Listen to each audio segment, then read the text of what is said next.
Mga minamahal na kababayan, magandang araw. Ngayon, ating balikan ang isang kabanata sa ating kasaysayan na nag-iwan ng malalim na marka, ang paggubkob sa Marawi.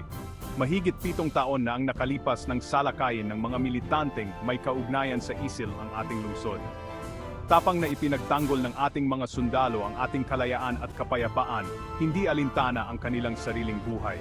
Isipin natin mga kapatid, ang matinding pagsubok na pinagdaanan ng ating mga kawal. Isang masiglang lungsod ang naging tanghalan ng kaguluhan. Maraming pamilya ang nawala ng tahanan, at ang pinakamasakit sa lahat, maraming magigiting na sundalo ang nagsakripisyo ng kanilang buhay. Sa kasalukuyan, unti-unting nakakamit ng mga taga-Marawi ang hustisya. Ang Marawi Compensation Board ay nag-apruba ng milyon-milyong pisong halaga ng claims para sa mga naapektuhan. Subalit, sa kabila nito, marami pa rin ang walang permanenteng tirahan at malawak pa rin ang mga bakanteng lote sa ating lungsod. Ang halaga ng kabayaran ay hindi sapat kung ikukumpara sa pangangailangan ng mga residente upang muling itayo ang kanilang mga buhay. Hindi rin naging maayos ang mga pagtatasa ng gobyerno at patuloy pa rin ang pagtaas ng gastusin sa konstruksyon. Maraming residente ang humihiling ng mas makatarungan at malinaw na proseso. Ngunit hindi lamang pera ang usapan dito. Ang pagkupkob sa Marawi ay nagbigay ng aral sa ating mga hakbang laban sa terorismo.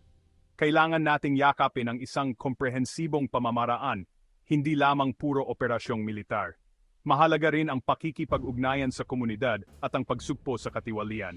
Batay sa pag-aaral ng University of Portsmouth, ang pagtutulungan at kakayahang umangkop ang susi upang tuluyang malabanan ang terorismo. Ang tunay na kapayapaan ay makakamit lamang sa pamamagitan ng mabuting pamamahala, katarungang panlipunan, at pagtugon sa mga ugat ng ekstremismo. Mga kababayan, ang kwento ng ating mga sundalo ay hindi lamang kwento ng digmaan. Ito ay kwento ng katapangan, sakripisyo, at pag-ibig sa bayan.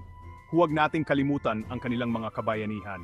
Sa bawat hakbang natin tungo sa pagbangon, isabuhay natin ang kanilang alaala at inspirasyon. Maraming salamat sa inyong pakikinig.